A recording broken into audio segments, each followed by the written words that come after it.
होतय असं कुठवर झेलणं घरादाराचं बोलणं अग तुझी आई माझी सासू जणू काही फुसफुस लागीन ग हो ग तुझं न माझं लगीन ग पुढचं माझं मी बघीन ग हो ग तुझं न माझं लगीन ग पुढचं माझं मी बघीन ग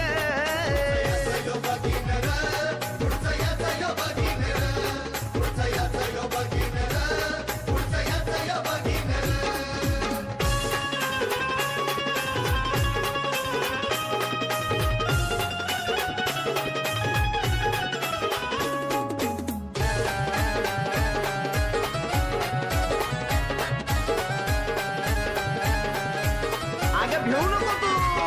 आपला साबू